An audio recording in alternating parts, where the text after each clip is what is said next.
Ani jechuu barbaadu waan gabaabdu.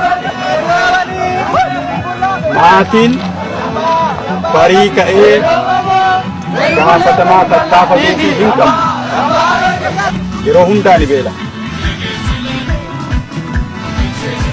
Biyyi jagna lubbuu isaaf kennu hin qabne yeroo hundaa agarra.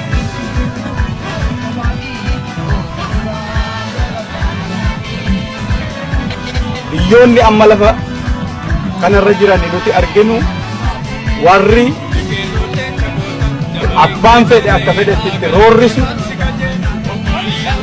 waraanatu isaanii qaba.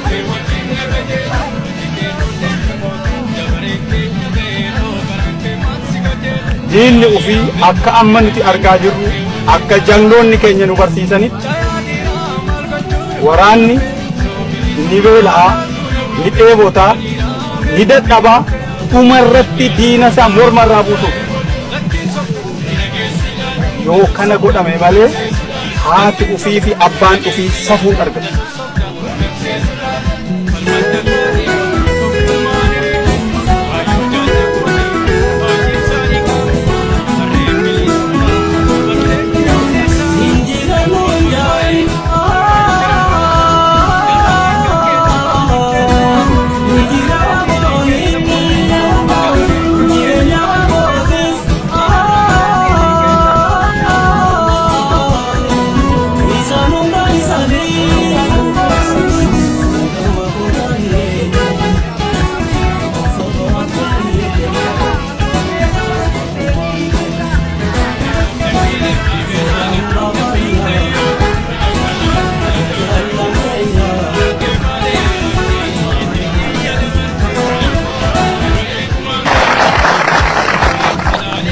Ani jechuu barbaadu waan gabaabdu.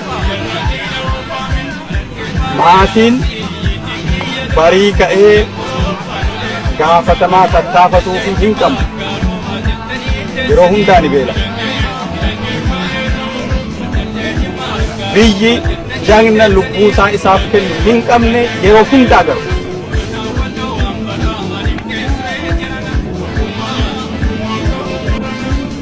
Biyyoonni amma lafa kan jajjabu yeroo jajjabaa akka yeroo Abbaa yeroo akkamisi bagana gaafata.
Oh itu, buta korban itu, ini buta korban.